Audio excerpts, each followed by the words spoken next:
Imagínense la siguiente situación, ¿no? Están los hombres en un grupo parroquial platicando cuando de pronto uno dice, yo sigo lo que dice el Papa Francisco sobre la ecología, pero no me interesa lo que enseñó San Juan Pablo II sobre la moral sexual. Eso ya está pasado de moda. Y en el otro lugar, frente a él, un hombre responde y dice lo siguiente. Para mí, Benedicto XVI es el único que habló con claridad. Lo demás son tonterías modernas que yo ignoro. Ambos hombres han caído en la trampa, la tentación de construir una iglesia a la carta, donde yo elijo qué enseñanzas me gustan y cuáles descarto.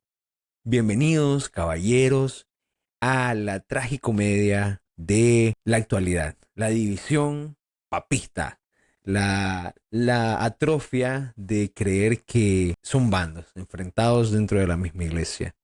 Bienvenidos, caballeros, a este episodio donde hoy hablamos de la tentación del magisterio selectivo. Bienvenido, caballero, colega, compadre que nos escuchas. Bienvenida, damita.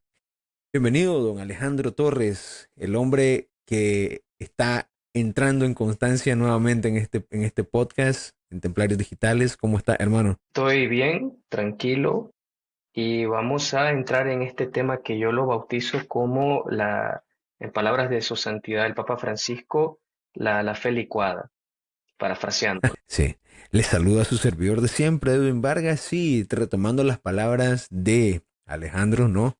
Acá la verdad que es un mix, ¿no? Ahora de opiniones, pero a la misma vez lo siento como un poco, ¿no? El supermercado, ¿no? O el restaurante. Cuando vos tenés cosas a la carta y vos decís quiero armar mi plato en un buffet, un restaurante buffet, y vos decís yo quiero esto, quiero lo otro no me apetece tanto y va así, ¿no? O sea, como que en el terreno de la fe muchos hombres, mujeres también, ¿no? O sea, cristianos en general, vivimos la misma forma, ¿no? Por ejemplo, aceptan a Pío X porque fue fuerte contra el modernismo, pero desconfían de San Juan Pablo II porque se acercó a otras religiones, hasta platicó con los soviéticos y esto y lo otro, y anduvo de arriba para abajo. Y también ignoran al Papa Francisco porque su estilo les incomodaba. Fenómeno, ¿no? Este magisterio selectivo, Alejandro, ¿no te parece? Yo creo que esto del magisterio selectivo parte de, se podría decir, las ideologías que ya habíamos tocado en temas Claro. anteriores, pero también parte de un fanatismo mezclado con ignorancia. Y quiero poner sobre la mesa un factor clave, Edwin, y es que el magisterio debe responder a cada momento histórico a lo largo de los siglos desde que la Iglesia existe. Entonces, Ciertamente. quiero empezar por ahí. Que, por ejemplo, San Pío X haya dicho algo sobre el modernismo, por ejemplo. O nos vamos más para el pasado, que San Pío V de la misa tradicional.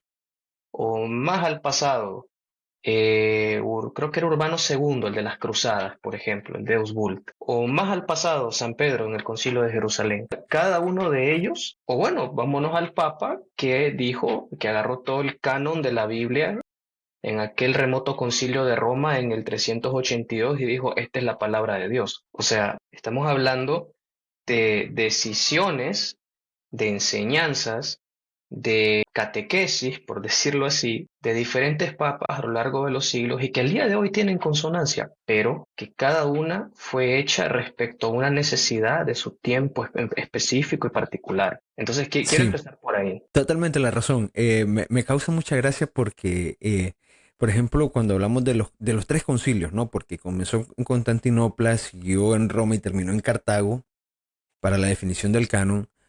Yo creo que ni siquiera fueron un papa el que estuvo en esos tres concilios, fueron dos o tres en realidad, ¿no? Y hay muchos evangélicos que dicen que la iglesia terminó después de esos concilios, ¿no? Que después se transformó y que el Señor hasta ahí acompañó a la iglesia, que después va. Bueno, no. Así nos podemos ver muchos católicos que nos centramos en eso, en realidad. Y me llama mucho la atención, ¿no? Porque somos muy protestantistas en este sentido, ¿no? Como decir, ¿no? Pero a la misma vez me acuerdo, y esto ya lo habíamos platicado en uno de los episodios anteriores, de una lectura de una carta de San Pablo, de la primera carta a los Corintios, donde Pablo habla de esto. No sé si vos ya lo tenías en mente, pero me gustaría tomarlo aquí. cuando habla, dice San Pablo, muchos dicen, yo soy de Pablo, yo soy de Apolo, yo de Pedro, yo de Cristo. ¿Acaso está Cristo dividido? Entonces, Primera de Corintios, capítulo 1, versículos del 12 al 13. Y es que es fácil, o sea, es fácil tomar bando. Yo creo que por naturaleza, sobre todo los hombres, estamos como enfrentados, ¿no? En una competencia. No, mi líder es tal, o si no, yo pienso esto, y nos armamos por equipos y por bandos. Y es como fácil caer en esta tentación de creer que la iglesia funciona así. A mí me parece que no, pues, pero veo dónde puede estar el origen un poco de esta confusión, ¿no? Sí, yo podría decirte que si bien desde la iglesia primitiva habían bandos, por decirlo así, había personas que a lo mejor miraban a San Pablo como líder de la iglesia y no a San Pedro, por ejemplo. Los gentiles, que seguramente les pasaba Sí, eso, sí. de hecho, ¿qué les pasaba? Al punto que Nerón, por el emperador Nerón, él miraba a San Pablo como quizás el líder de la iglesia. O sea, al punto que incluso San Pablo fue una figura en un sentido político, no de política de gobierno, sino de política a nivel social y de iglesia bien influyente, al punto que se podría decir que después de Pedro estaba Pablo. Entonces, de alguna forma se podría decir que podemos partir de que en esta cuestión primero está, Edwin, algo que para mí es sano en cierta medida, y es la afinidad. Seamos honestos, hay papas con los cuales vos y yo nos sentimos más afines, Sí. ya sea por cuestión del lenguaje, ya sea por cuestión de cómo redacta, ya sea por cuestión de cómo enseña. Por ejemplo, yo me siento más afín con Benedicto que con Francisco. O sea, ¿pero voy a despreciar al otro? No, ¿verdad? O sea, no. A ver, ¿por qué yo me siento más afín con Benedicto? Uno, por el tipo de lenguaje que él usa en sus catequesis, en sus encíclicas, por ejemplo. ¿Por qué no me siento tan afín con Francisco? Se podría decir, se podría decir más que todo por el contexto social y político en el cual sus encíclicas fueron escritas, pero cuando las vas leyendo una a una te vas dando cuenta que es la iglesia tratando de responder a estas realidades. Entonces, por ejemplo, yo me siento más afín con Deus Caritas Est que con Fratelli Tutti, se podría decir así. Pero Fratelli Tutti viene a responder a una necesidad de nuestro tiempo. O sea, creo que esa fue escrita como en el 2000, entre el 2020 y De, 2022, de por hecho, es ahí. una encíclica pandemial, vamos a decirlo, ¿no? Donde los Exactamente, puentes estaban un poco rotos entre las personas exactamente, por el contexto, ¿no? exactamente. Entonces, ¿qué pasa? Que yo tenga preferencias no significa de que voy a rechazar lo que se me está enseñando en el momento. De Así hecho, es. el pontificado de Francisco fue el pontificado de nuestra juventud, por decirlo así. O al menos de mi juventud, porque bueno, vos sos un Sí, poco más viejo. justamente eso estaba pensando. Bueno, sí, una juventud tardía. Bueno, ojo, ojo que en el 2013 yo tenía apenas 22 años, así que, ojo, ¿eh? Exacto, yo tenía 16. Está bien, Entonces, está bien. lo podemos ver de que, pero digamos, fue uno de los pontificados en los cuales nosotros dos tuvimos conciencia de nuestra fe, por decirlo así. Y yo creo que hasta es normal ser un poco crítico, ¿no? Ser un poco crítico, pero yo creo que está mal irse al extremo. Yo puedo decirte, a mí no me gustaba para nada el estilo de Francisco. Y hasta en su momento yo pensé, ¿será que este papa es legítimo? Yo lo pensé, soy 100% sincero, yo lo pensé, pero después dije, no, es legítimo. Yo era el que estaba, como decimos, de pendejo, de pendejo buscando preferencias. Pero quiero tocar un tema más profundo y es que esto de preferir magisterios va muy ligado con las preferencias políticas y va muy ligado con los valores y la moral a la cual querés estar acostumbrado a vivir.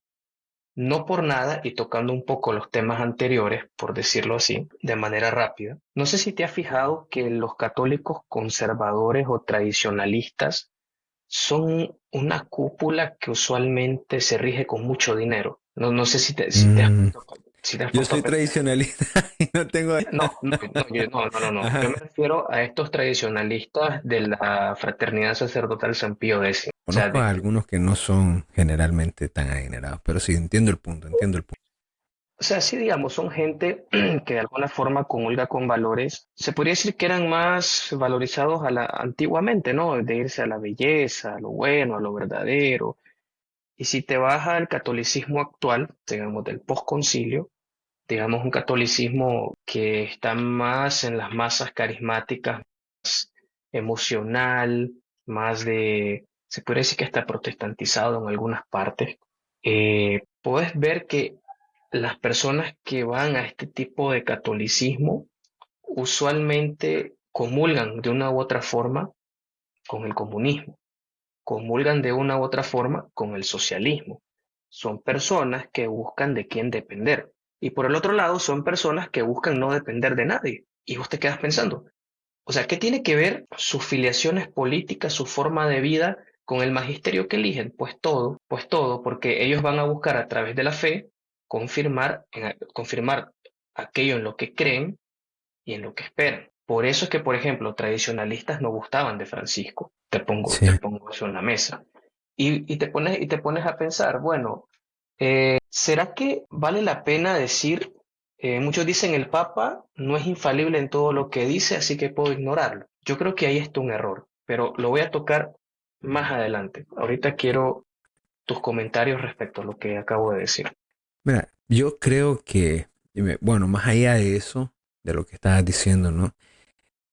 Acerca de las preferencias, yo creo que muchos, y lo tratamos en el episodio anterior, y por eso no quiero centrarme demasiado en esto, muchos creen en realidad que su visión política tiene que estar aprobada por la iglesia, ¿no?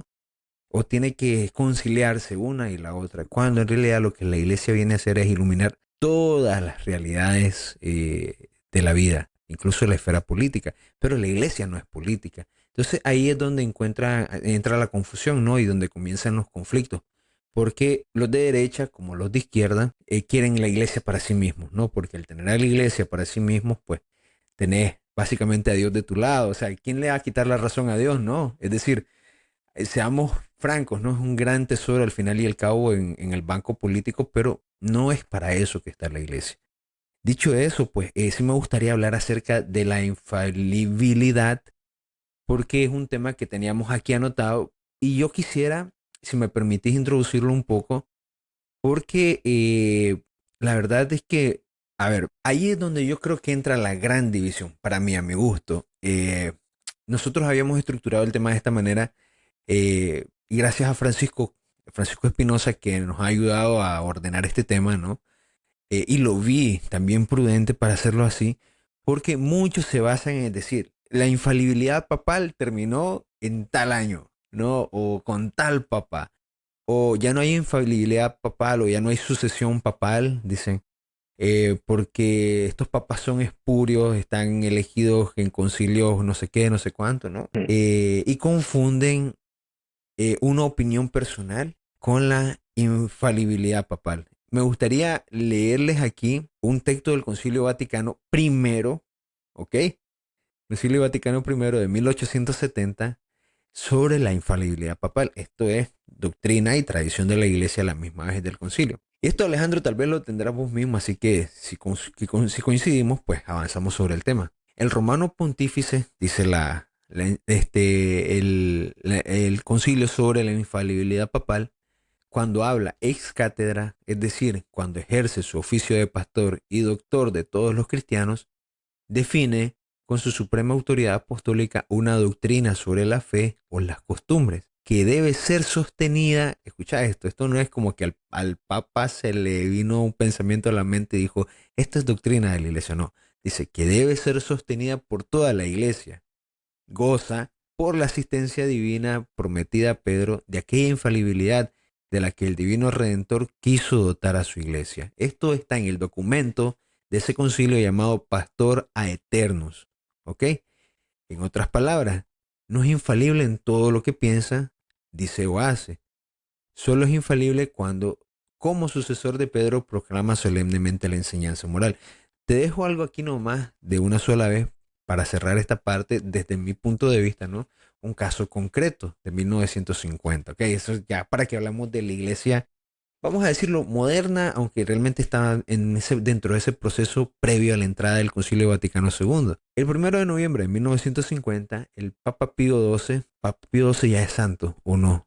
No, todavía no. No, no, que me entró la duda ahí. proclamó el dogma de la Asunción de la Virgen María. No fue una idea espontánea como mucha gente puede llegar a pensar. Años de consulta a todos los obispos del mundo, oración, discernimiento, tradición acumulada. De hecho, hay una tradición del siglo IV de San Juan que se Damasceno. comparte con la Iglesia Ortodoxa sobre la Asunción de la Virgen. O sea, la Iglesia Ortodoxa del siglo III y IV ya celebraba la fiesta de la dormición de la Santísima Virgen María, ¿ok? Que es que el preámbulo a su ascensión, ¿no? Sí, Entonces, te estoy hablando de 1600 años después, la iglesia lo acogió como un acto definitivo del Espíritu Santo, ¿ok? Entonces, de aquí podemos decir que la infalibilidad papal no es, o sea, no significa que el papa sea impecable, es decir, los papas también se confiesan, pecan y necesitan misericordia. Para los que no lo sepan, cada sacerdote tiene su confesor, incluyendo al papa, ¿ok? pobrecito el confesor del Papa. Sí. Ok, para los que no sepan. Segundo, no significa que sus opiniones privadas o entrevistas tengan carácter dogmático.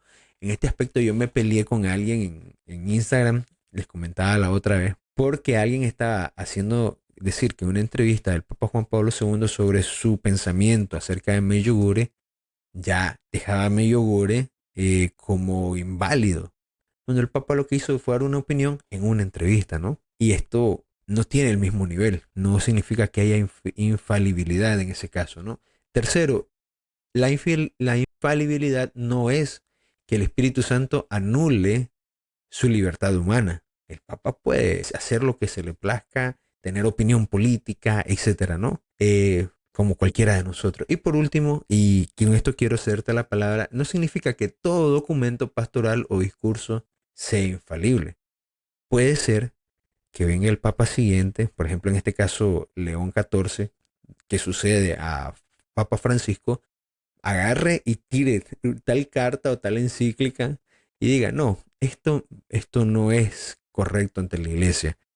Y promulgue una nueva, vamos a decirlo, encíclica que corrija y que a la misma vez puede elevarlo, incluso a diálogo para ponerlo como costumbre o doctrina de la iglesia, esta corrección. Entonces, ¿se pueden equivocar? Sí. ¿Se han equivocado los papas en el pasado?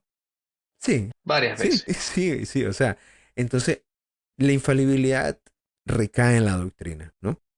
Yo creo que aquí, Edwin, quiero extender un poco lo que venías diciendo Por favor, por favor. y, y se basa en lo siguiente. Yo creo que una de las debilidades que nos tiene hablando de este tema es que en las catequesis no se habla de estas cosas, no se habla de la infalibilidad papal. Hay otro dogma, solo para hacer un paréntesis, del cual no se habla mucho y es el famoso Estreclecha nulla salus.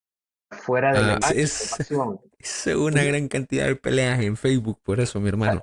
Te soy sincero, mano, yo una vez tuve que escuchar de un sacerdote decir, quita de tu reflexión ese dogma porque es muy difícil de entender. O sea, de un sacerdote, yo me quedé, está bien, yo te obedezco porque es tu apostolado, pero por dentro yo estaba, no jodas. Así, por dentro estaba, no jodas. O sea, porque es un dogma de la iglesia. Pero bien, cerrando ese paréntesis y continuando con esto de la infalibilidad papal, ¿qué sucede? La infalibilidad papal es la intersección entre el magisterio y la tradición. ¿Por qué? Porque como bien pusiste el ejemplo de la Asunción de Nuestra Señora, ya en la iglesia desde los primeros siglos se creía tanto en la maternidad de María como en la Inmaculada Concepción de María, como en la Asunción de María. Pero ¿qué pasa? La Iglesia, como va caminando en la historia de la humanidad, hay cosas que en la humanidad de la Iglesia no se terminan de entender del todo, al menos al inicio, y toca caminar. Entonces, por ejemplo, tenés a San Juan Damasceno, que me parece que él fue el primer santo en hablar de este tema. Después, muchos siglos después, tenés el debate entre tomistas y un fraile franciscano que se llamaba John de Dunsescoto, argumentando del porqué de la Asunción. Y muchos siglos después viene, hasta muchos siglos después viene un papa y dice, es dogma. Pero aquí quiero llegar con este ejemplo. Uno, el papa no va a hablar de una novedad en la infalibilidad papal. Primero que todo, no va a hablar de una novedad. El Papa va a confirmar lo que ya es y que va a pasar de algo que se creía por tradición a algo que se debe creer, se podría decir por ley, pero Y esta es la intersección entre la tradición y el magisterio, donde algo que ya se creía en el pueblo se vuelve ley. Y esto pasa del sensus fidelium a la cátedra. Bien, eso en primer lugar. Segundo, debe estar en comunión con todos los obispos del mundo. Eso es algo crucial para la infalibilidad papal. ¿Por qué? Porque si bien el Papa es el Papa, ya lo sabemos, el Papa no puede contradecir lo que la Iglesia ya vino enseñando antes. Entonces, el magisterio de un Papa debe ser continuidad de los anteriores. Pero ¿qué pasa? Vos lo mencionaste muy bien. Una cosa es un documento, una constitución apostólica, una constitución dogmática, y otra cosa es una carta pastoral. O Una sea, encíclica, una es homilía.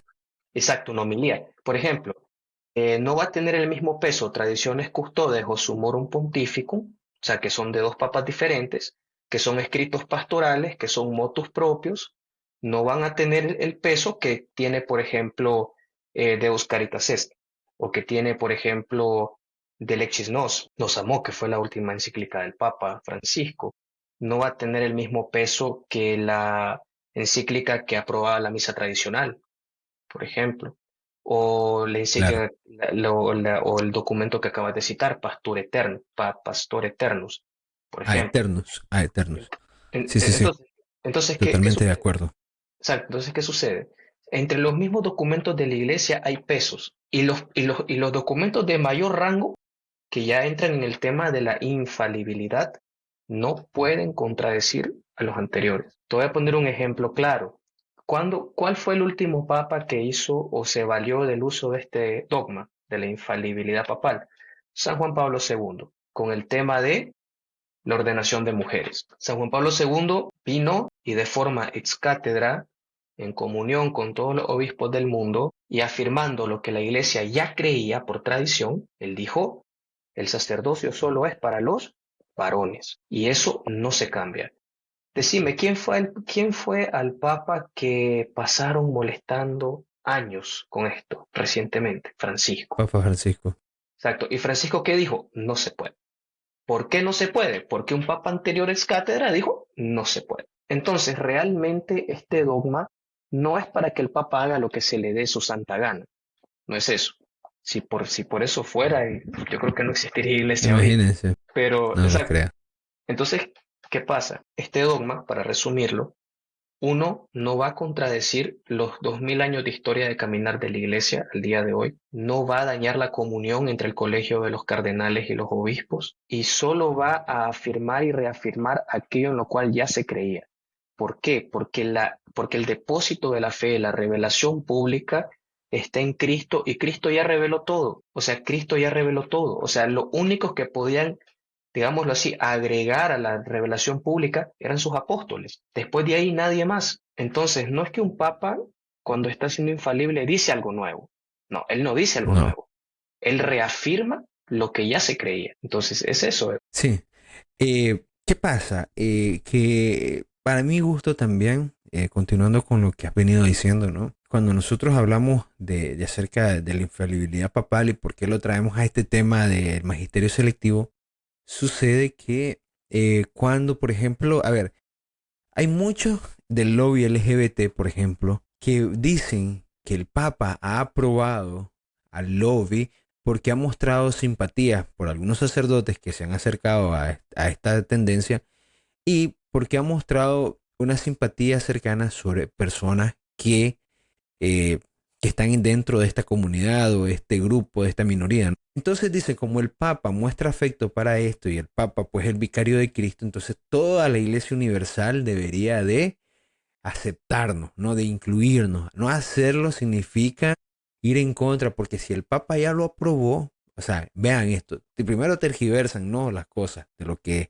y después lo llevan a la generalización, ¿no? A la búsqueda de la aprobación de sus intenciones. Y ahora vemos, cuando nosotros vemos y logramos discernir que una entrevista del Papa Francisco no significa un cambio en la doctrina de la Iglesia, ahí podemos entender por qué una cosa no va a cambiar en la iglesia. Por ejemplo, que es la ordenación, primero que nada, de mujeres, que era lo que venías hablando. Y en segundo, pues no el matrimonio homosexual o el libertinaje sexual aprobado por la iglesia, ¿no? Porque el amor es amor, no. Entonces ahí vienen, empiezan, este es el más actual, ¿no? De los preferitismos papales, ¿no?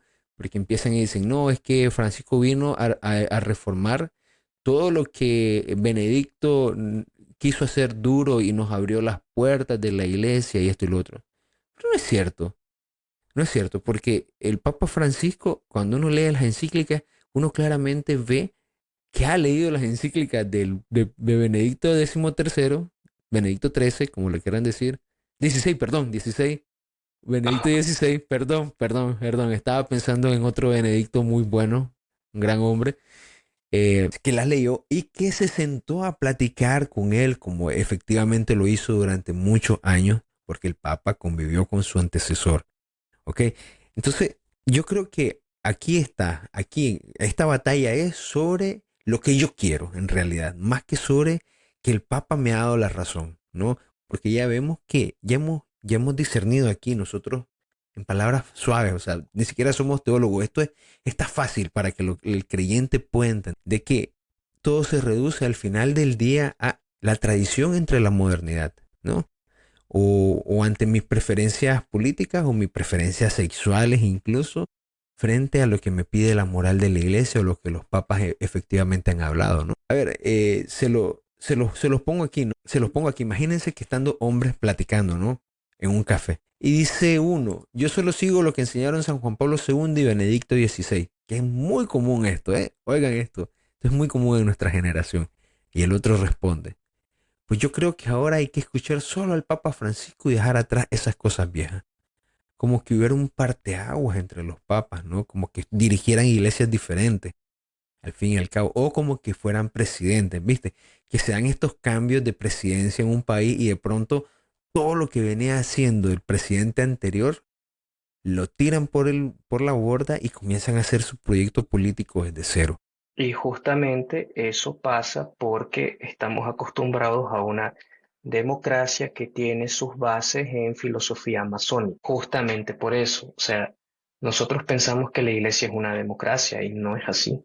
No, ¿eh? De hecho, no sé si te acordás o no sé si con vos tuvimos esa plática, yo creo que la tuve con Francisco, de que nosotros dijimos, este cónclave tiene que ser rápido. ¿Por qué tiene que ser rápido? Porque a más se tarde en elegir un papa, el mundo percibe que hay división de opiniones en la iglesia. ¿Me explico? Y mano, tardó 2 días, cuando sabemos que en la historia han habido cónclaves que han durado muchísimo tiempo. Entonces, ¿qué sucede? La obediencia al magisterio debe estar en consonancia con las acciones pastorales de la iglesia. Claro. Entonces, por ejemplo, ¿qué pasa? Tenemos la famosa frase, donde está Pedro, ahí está la iglesia. Ubi Petrus. Entonces, ¿qué pasa? ¿Por qué esa frase? Porque el papado o la figura de Pedro es una de las bases fundamentales de uno de los pilares de la fe, que es el magisterio, o sea, dejado por nuestro Señor.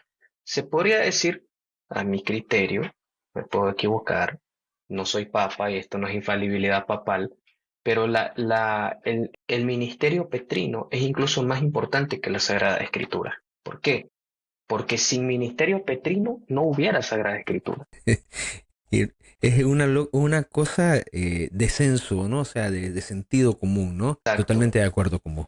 exacto. ¿Y qué pasa? Si seguimos viéndolo desde esa perspectiva, Jesús fundamenta o funda su iglesia en el ministerio de Pedro. Y ahí viene el cambio de nombre, ¿no? O sea, decir, Simón te llamo Pedro. O sea, y ahí viene una cosa bien interesante, y es que nosotros mencionamos aquí y dijimos que los papas son pecadores, los papas se equivocan.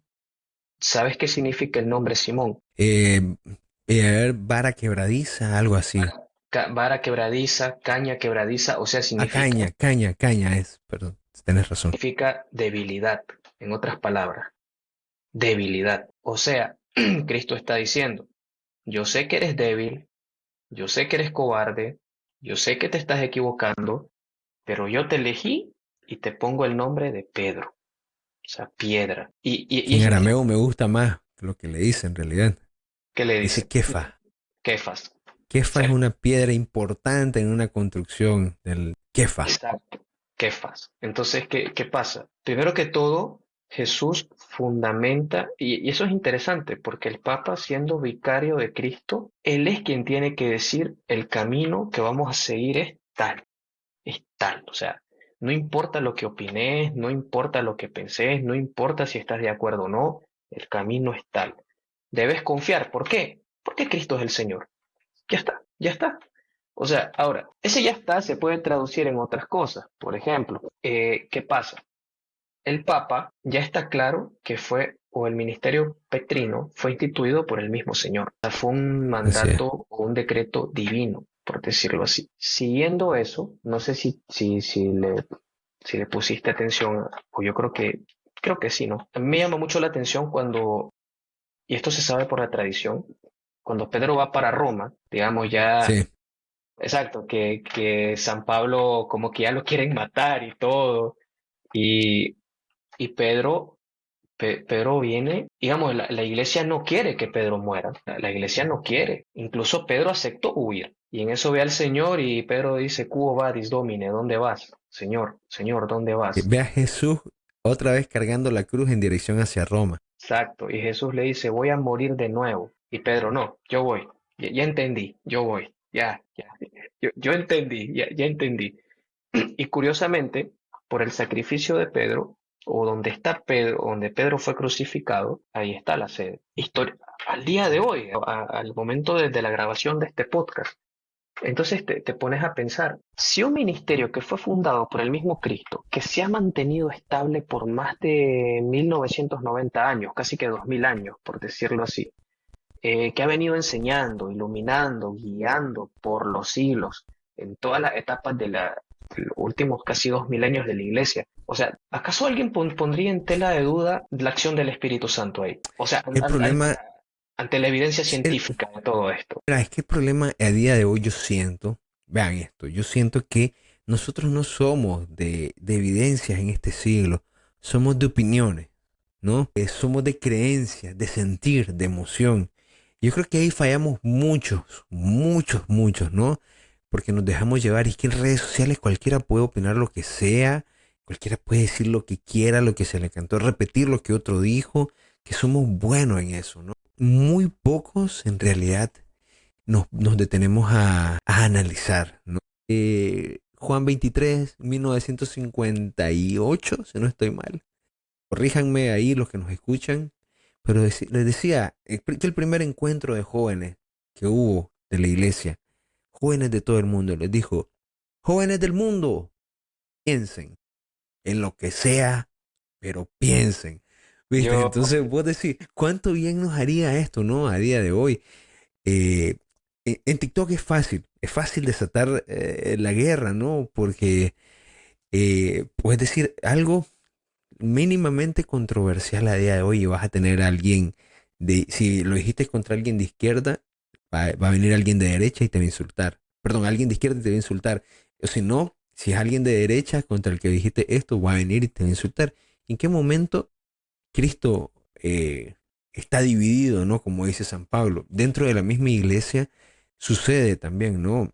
Es decir, por ejemplo, el caso del padre Lefebvre, ¿no?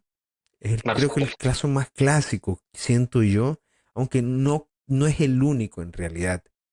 Porque ya sucedió primero con los nestorianos, allá, ¿no? Ya hablábamos en el episodio anterior y en otros episodios acerca de cómo los nestorianos derivaron básicamente en el Islam, ¿no? En algún momento lo platicaremos bien, pero me parece una realidad muy acertada decir eso. Después están están estos lefebristas que se llaman así, ¿no? Que rompen con la iglesia porque hubo un concilio al que le pusieron de sobrenombre ecuménico, pero en realidad es un concilio de la iglesia, o sea, no debería de tener un sobrenombre. En el modo, difirió, sí. ¿Quién lo administró al final y al cabo? La que, iglesia. Estuvo mira, presidido por el Papa. Me mira, explico. Entonces, discúlpame, continúa. no, pero a ver, la raíz de esto es, estos están equivocados y a partir de aquí se perdió la infalibilidad papal. ¿Quién lo dijo? ¿Quién lo dijo? Al fin y al cabo. Bajó del cielo Cristo otra vez y dijo, aquí, hasta aquí llega la iglesia, ahora van los lefebristas, o ahora van los otros, o ahora van los otros. ¿Bajó acaso Cristo de nuevo? No. o el Papa ex cátedra dijo, no, invalido el concilio, no, no. Fíjate que ahí, viendo esas actitudes, por decirlo así, es que, Edwin, no se puede hablar de magisterio y continuidad sin hablar de comportamientos pastorales dentro de la iglesia. Se podría decir que Marcel Lefebvre no estaba de acuerdo con algunas decisiones que se estaban tomando. Pero déjame decirte que él no fue el único. Voy a Claro, poner un no. caso, te voy a poner un caso. Los padres conciliares, entiéndase por padres conciliares, todos aquellos obispos que participaron del concilio, ellos querían lo siguiente. Te voy a poner un caso práctico. Sabemos que el obispo que hizo la reforma litúrgica para el Novus Ordo, o sea, la misa nueva, se llamaba Aníbal Bugnini, lo sabemos bien. Este señor tenía por asesor, o por mano derecha, por decirlo así, a un sacerdote que él vino converso del protestantismo, por ejemplo. Y este concilio, Vaticano II, él invitó a pastores protestantes. Tenés una foto del Papa San Pablo VI con toda esta gente. O sea, tenés evidencia, ¿no? ¿Qué pasa? Algunos padres conciliares junto con Lefebvre, que también era padre conciliar en aquel momento, ellos no querían una cosa. Ellos estaban de acuerdo, digamos, con la reforma litúrgica en el sentido de las lecturas. Por ejemplo, y una cosa que venía de Pío XII, para que te des cuenta, era hacer una mejor catequesis a través de la liturgia de la palabra, o sea, como medidas pastorales. Antes solo se tenía un ciclo de lecturas, ahora tenemos tres, divididas en año par e impar, y que se supone que a lo largo de 3 años ya lees las escrituras enteramente. Entonces, eso es fruto del Vaticano II. Lo que los padres conciliares no querían y que al final no se hizo fue lo siguiente. Ellos no querían que la liturgia eucarística fuese en lengua vernácula. Ellos querían que se mantuviera el latín al momento de hacer el momento de la transubstanciación. Ellos no querían otros instrumentos además del órgano y el gregoriano. Pero en ningún momento ellos dijeron estamos en desacuerdo con el ciclo litúrgico que se está haciendo. Ahora, ¿qué pasa? ¿Qué fue lo que se hizo al final? Se hizo el ciclo litúrgico, ok, todo el mundo está de acuerdo, pero se permitieron más instrumentos en la liturgia eucarística que se hiciera en lengua vernácula, o sea, de cada país. Que ojo, que al final están regulados también su uso, ¿eh? Eso es lo que quede claro eso, ¿eh? Exacto, que al final Hay un canon también para eso, ¿qué? como paréntesis, ¿no? También tenés lo siguiente. Ok, ya tocamos los instrumentos, tocamos. Ah, ok, se agregaron, creo que fueron 4 oraciones más al canon romano. ¿Cuál es el canon romano? La plegaria eucarística que se vino confeccionando desde los tiempos apostólicos, que es la plegaria eucarística número 1. Los padres conciliares dijeron, no queremos que eso se toque. Entonces, el obispo Bugnini, con un cierto aire de modernismo, de progresismo, dijo, no, no lo toco, pero voy a agregar unas cuantas más. Y entonces, en ese agregar unas cuantas más, hoy tenemos la plegaria eucarística número 2, que es la más corta y es la más usada. Entonces, te quedas pensando, al final el concilio dijo, nos vamos con lo que este obispo hizo. Muchos padres no estuvieron de acuerdo, pero dijeron, bueno, nos atenemos a lo que Pedro, o sea, a lo que el Papa aprobó, Sí. a lo que el concilio dijo, y vamos para adelante, confiando que de haberse equivocado el Espíritu Santo de forma orgánica va a buscar reordenar la casa. En cambio, Lefebvre dijo, no, voy a consagrar a estos 4 obispos de un solo sin autorización del Papa, pum, excomunión, por no aceptar el... Sí, pero es que mira, este caso a mí me parece un poco sin el nivel de lo que en su momento fue definir el canon de la Biblia, o sea, sin ese nivel, pero me parece un caso similar, porque el canon no se definió en un solo concilio, o sea, en el concilio de Constantinopla, en el primero que hubo, ¿no? Acerca de esto, en 325, presentaron dos listados, ¿ok? Y eran 82 libros en su momento, ¿ok? Para los que no sepan, ¿ok? Eran 82 libros en su momento, hasta está el pastor de Hermas por ahí metido en Ese ese concilio y bueno, en ese primer... Entonces, estaba el en hecho tres de concilios Pablo. más, lo que sí, sí, lo que sí vos sabías es que no eran más de 82. Vos decías, tienen que estar entre estos, ¿no? Después, Concilio de Roma, Concilio de Cartago en el 385, 60 años después, pues ya dijiste, ah, bueno, entonces, a ver, teníamos esto global, ahora ya tenemos esto específico. Cerramos acá, ya está, pero la iglesia maduró una enseñanza. ¿Qué pasó con el Concilio Vaticano II? A mi gusto es, abrimos la puerta de la iglesia, como decía Pablo VI o como dijo Juan XXIII, no me acuerdo cuál de los dos papas fue. Era Juan 23, que entrara Sí, aire ¿verdad? nuevo, por decirlo Ok, así. entrar aire nuevo. ¿Qué pasa cuando vos estás ordenando tu casa? Puede ser que en algún momento vos estás acomodando los muebles y por alguna razón un mueble no quedó perfectamente como debía haber quedado. Y en algún momento vos te das cuenta, o puede ser que encontraste suciedad donde vos creías que no y empezás a limpiar. Y eso tarda un tiempo también.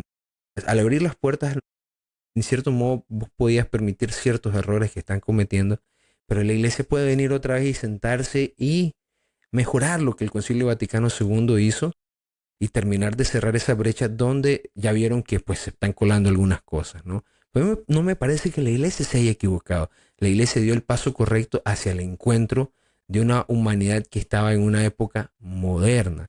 Eso es lo que nosotros no terminamos de entender muchas veces, que la iglesia lleva 2000 años de pastoreo, 2000 años de pastoreo, invasiones, naufragios, guerra, otra vez invasiones, otra vez reinos divididos, otra vez Filtraciones. ruptura de la iglesia, infiltraciones, cismas, reforma protestante, que han sabido navegar a través de la agua y la gente se vuelve loca porque pusieron una guitarra dentro de la iglesia. Yo quiero que hagamos no el sopesar de todo esto, ¿no?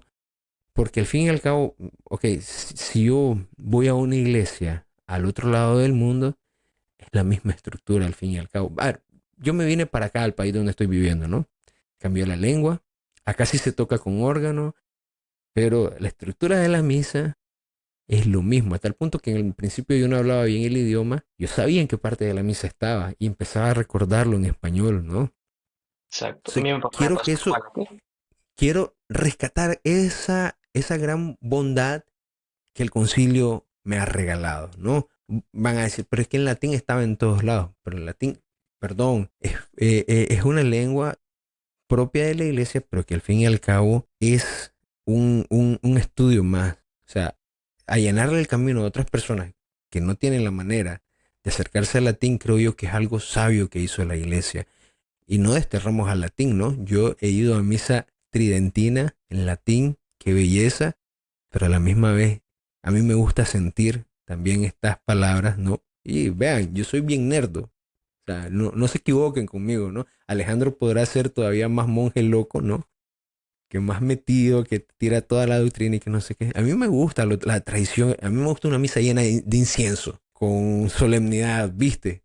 Pero no por eso no voy a poder disfrutar de la misa en el idioma, porque he roto una barrera al fin y al cabo, ¿no? En cierto sentido. Y eso me sirve a mí el concilio me regaló esa gracia. Puede ser que en tu carisma, en tu llamado, la misa tridentina sea tu respuesta. Eso no me hace más católico ni menos católico que vos. Lo que Simplemente pasa, son diferentes ritos. lo que pasa es que eso, mira, Edwin, te lo voy a explicar de esta forma. Ujú. Eso es un movimiento que se venía dando de manera orgánica y que el concilio simplemente lo oficializó. Porque, por ejemplo, en la misa tridentina el sacerdote lee el evangelio en latín, pero lo termina leyendo también, además de latín, en la lengua del pueblo. Por ende, había una necesidad de que litúrgicamente el lenguaje de cada pueblo fuera incluido. Me explico, había una necesidad. Ahora, ¿qué pasa con el latín? El latín es la lengua de la iglesia. ¿Por qué? Porque la iglesia empezó a tomar una estructura organizacional basada en el Imperio Romano. Seamos honestos, cuando ya se dio el Edicto de Milán y toda esa vaina, la iglesia dejó de ser perseguida, dejó de haber mártires, al menos, bueno, en aquella época, porque hoy sobran mártires, pero Para que la lo cuestión, entiendan, si hubiera sido la iglesia nacido en esta época, el inglés sería la lengua exacto, oficial de la iglesia, ¿no? exacto, hoy sería el inglés. Entonces, el latín era el lenguaje de Roma, del imperio. Claro. Entonces, si la iglesia quería llegar, si la iglesia quería ser católica, por decirlo así, tenía que buscar los medios para llegar universalmente en el mundo donde ella estaba. En este caso, el Imperio Romano. Y el latín se vino conservando al punto, yo creo que con vos teníamos esa discusión o esa plática, de que los idiomas romances actuales vinieron del latín vulgar. Ah, sí, sí, sí, sí. Y nosotros estábamos platicando de eso el otro día, sí. Tienes razón. Exactamente. Entonces, ¿qué pasa? Que la iglesia conserve el latín se hace por dos cosas hoy en día. Uno, para preservar lo que es sagrado. Entonces, por ejemplo, las palabras de la transustanciación que están en cada idioma, al menos de Occidente, o sea, porque ya los bizantinos, japoneses, coreanos, eso es otra cosa. O sea, es traducción literal de lo que es el latín. Sí, sí. Explico. Entonces, ¿qué pasa? El latín es para preservar la riqueza de la iglesia. No es para que vos entendás latín, no es para que vos estudies latín, sino que para que vos sepas que lo que se dice en tu idioma tiene fundamento y sustento en latín, y que si se quisiera cambiar, se tendría que cambiar el latín. Y gracias a Dios es una lengua muerta, que no puede cambiarse. Entonces ella nace, no es que nace, ella se usa para cuidar y preservar lo que es sagrado y que Así después es. en base a lo que se cuida, se traduce y ya lo puedes entender. Entonces, para mí, por ejemplo, y no creo que nos estemos saliendo del tema con decirlo, la Novus Ordo para mí es una catequesis para entender la misa tridentina. Es una Claro, hombre, catequesis, sí. ¿sí? Hombre, sí. Porque, Hombre, sí, porque yo, a ver, yo entendí claramente dónde estaba la división de las dos liturgias, ¿no? Y entendí que habían más lecturas, pero era otro rito, o sea, decir, una, tercera, dos salmos, ¿qué onda aquí? Decir, pero entendés que todavía no has salido de la liturgia de la palabra. Es claro, lógico. exacto, y no solo eso, en la misa tridentina, por ejemplo, el sacerdote hace la consagración en voz baja, la hace en voz baja. Y la hace. ¿Cómo lo entendés al final del día? Exacto, entonces digamos, vos entendés cuando la campana La suena. campana, sí, la campana Exacto, suena en el nuevo ordo también. exacto, la campana suena en el Novus Ordo con Así el es, adicional de que el sacerdote así hace es. la consagración enfrente y la hace en voz alta. Entonces, cuando ya ves a un sacerdote celebrando la misa tridentina, haciendo la consagración en voz baja, vos ya sabes lo que está haciendo. Ya sabes el momento en el cual tenés que arrodillarte. Como ya escuchaste en el Novus Ordo la primera, la plegaria eucarística número uno, ya sabes lo que le está diciendo también.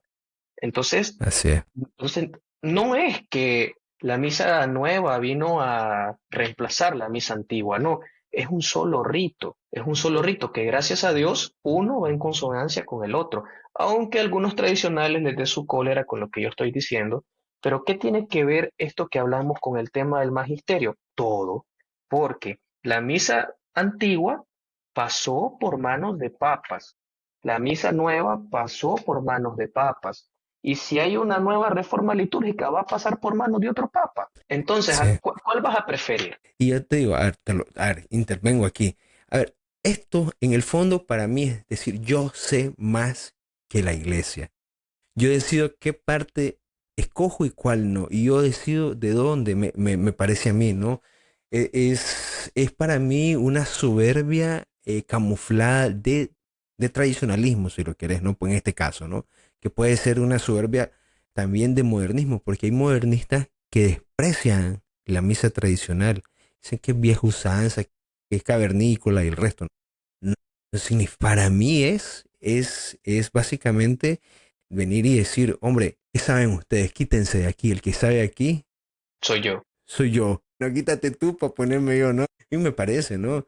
Y a ver, San Agustín decía lo siguiente, si crees lo que te gusta del Evangelio y rechazas lo que no, no crees en el Evangelio, sino que crees en ti mismo. ¿De qué año estamos hablando? San Agustín vivió en el siglo IV. O sea, vean, esto no es nuevo, señores.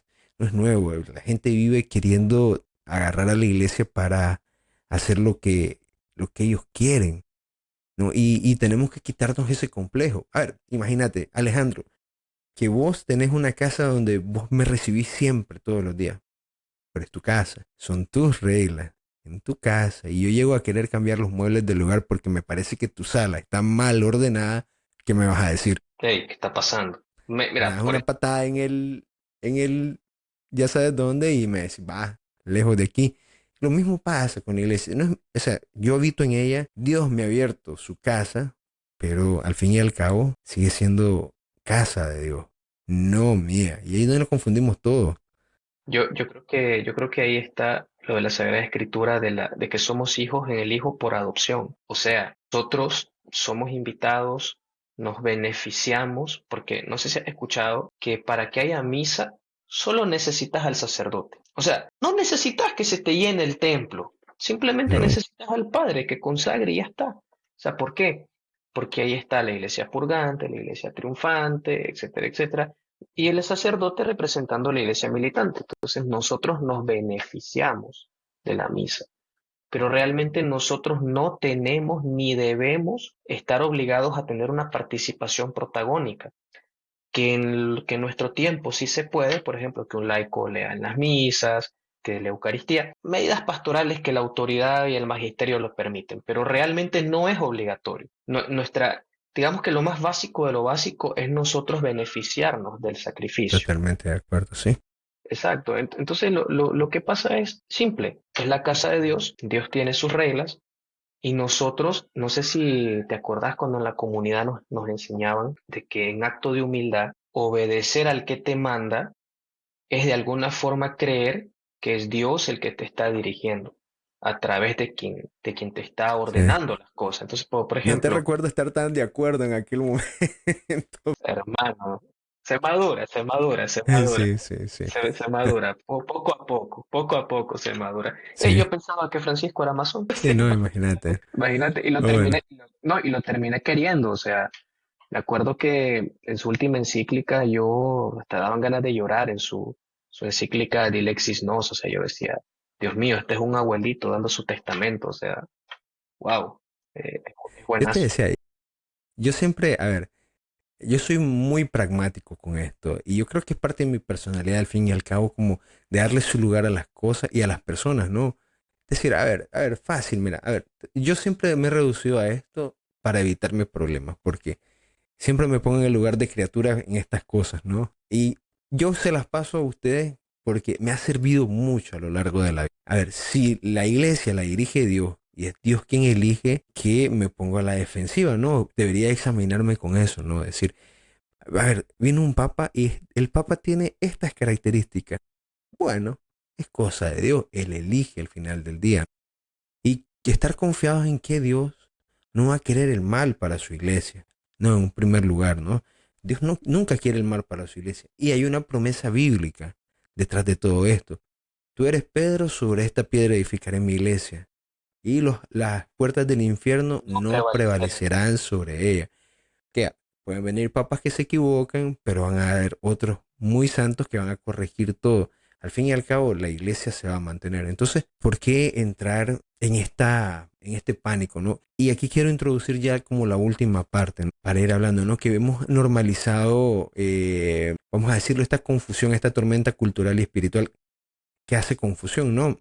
Esta tormenta se ve en formas muy sutiles. Las contradicciones aparentes dentro del clero. Porque un sacerdote dice una cosa y un sacerdote dice otra. Pero son los sacerdotes diciendo una cosa y diciendo otra. No es la iglesia diciendo una cosa y diciendo otra, ¿no? Ataques mediáticos también que ridiculizan la fe cristiana. Esto lo hemos abordado hasta el cansancio en los últimos episodios.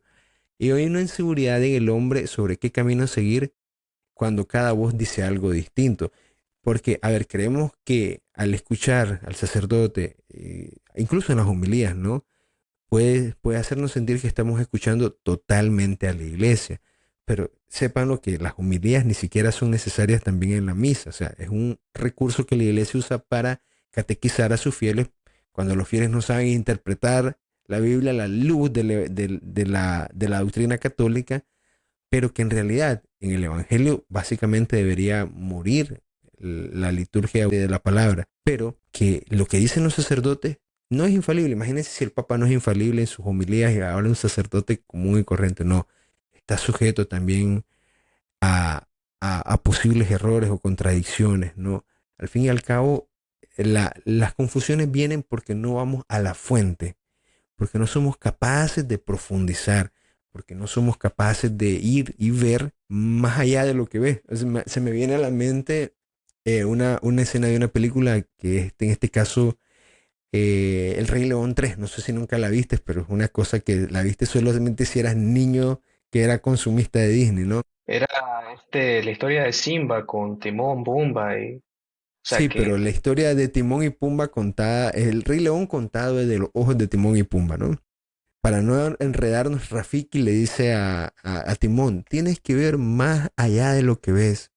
Y él empieza a querer ver en el horizonte, cuando en realidad lo que le estaba diciendo era que a veces lo que tenemos de frente, no lo vemos lo que es. Es como que yo viera a Alejandro y lo que pensara nada más es un hombre y yo no pudiera ver en ti a un hijo de Dios, por ejemplo, ¿no? Eso es ver más allá de lo que ves. Exacto, hay que ver más allá de las apariencias. Yo creo que ahí es donde hay que dar un voto de confianza cuando no nos parecen las decisiones de las autoridades. Por ejemplo, con este tema de, ¿cómo es que se llamaba este motu propio de Francisco, que era de las bendiciones a parejas homosexuales, por ejemplo?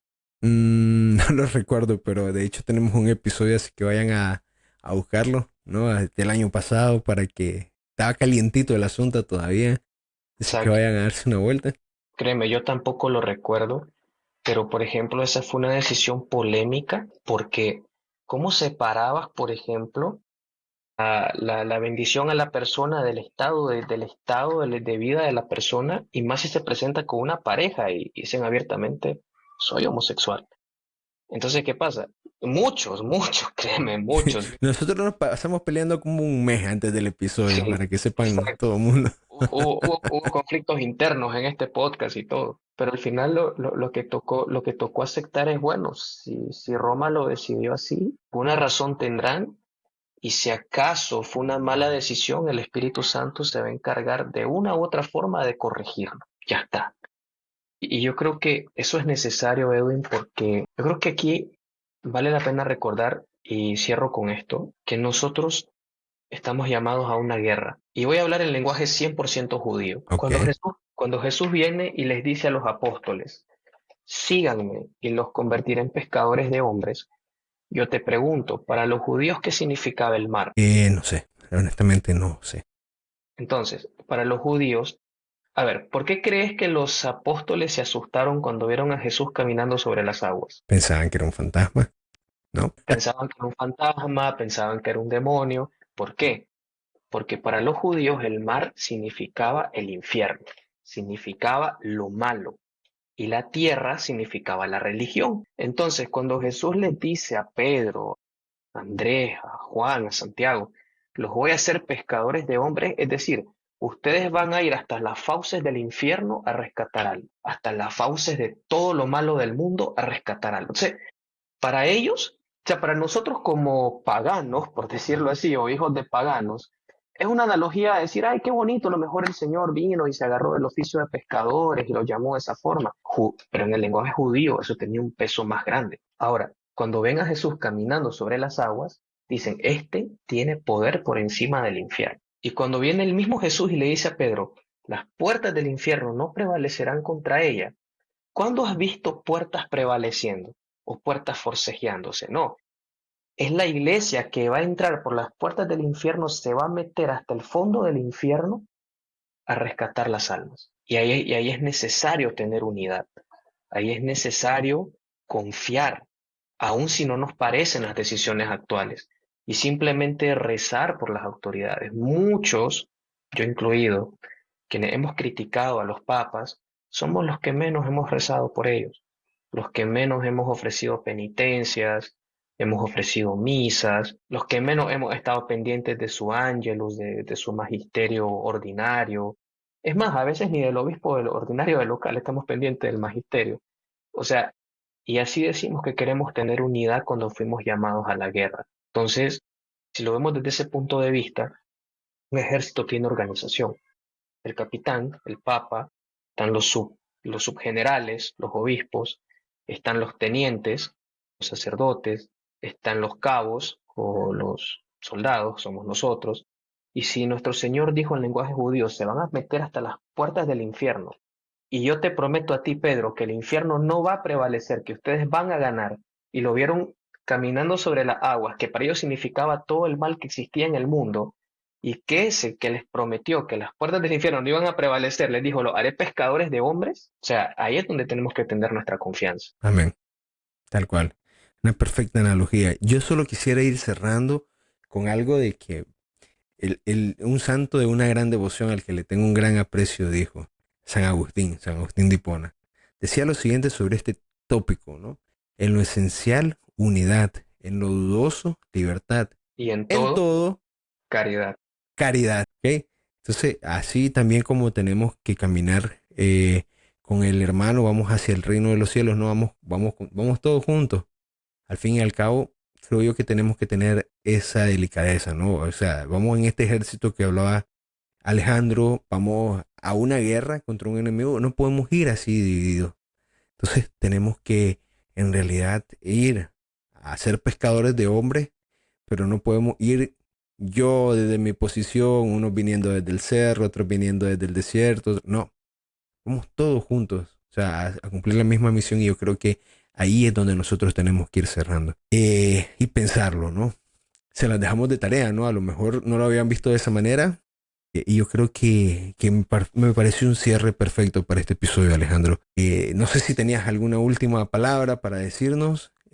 Si no, yo creo que es un buen punto donde dejarlo para que las personas también nos comenten sus posiciones. Si no tenés más nada, Alejandro, Nada, no. absolutamente nada Ah, más que Santa María ruega por nosotros, nada más. amén. Si no, invitarlos, ¿no? Antes de que se vayan, de que nos sigan en redes sociales. Estamos ahí en Twitter, en TikTok, en Instagram, en YouTube con el usuario @11-podcast. Estamos tratando de hacer un poquito más de contenido para con ustedes, así que váyanse por allá a dar su vuelta. Los viernes estamos siempre en Viernes de Varones, aunque a veces nos ausentamos un poco, puede ser porque el calendario está muy apretado, ya sea los martes o los viernes estamos con Templarios Digitales en martes, viernes en Viernes de Varones. Déjenos sus comentarios sobre este tema, si les ha gustado esta pequeña trilogía que hemos presentado acerca de la división de la iglesia. Si quieren más contenido como este, déjenos por ahí, ya saben, síganos, compartan estos episodios y ayúdenos a llegar a más personas. De momento, vamos cerrando por acá el episodio y nos vamos despidiendo. Les dejamos una recomendación para los que escuchan este episodio en Spotify. Pueden encontrar dentro de la aplicación una recomendación de una canción en el particular, ¿no? Cada episodio vamos dejando una diferente. Así que encuentren el huevo de Pascua y vayan a darse su vuelta por ahí en Spotify. Por lo demás, nos vamos despidiendo. Bye, bye.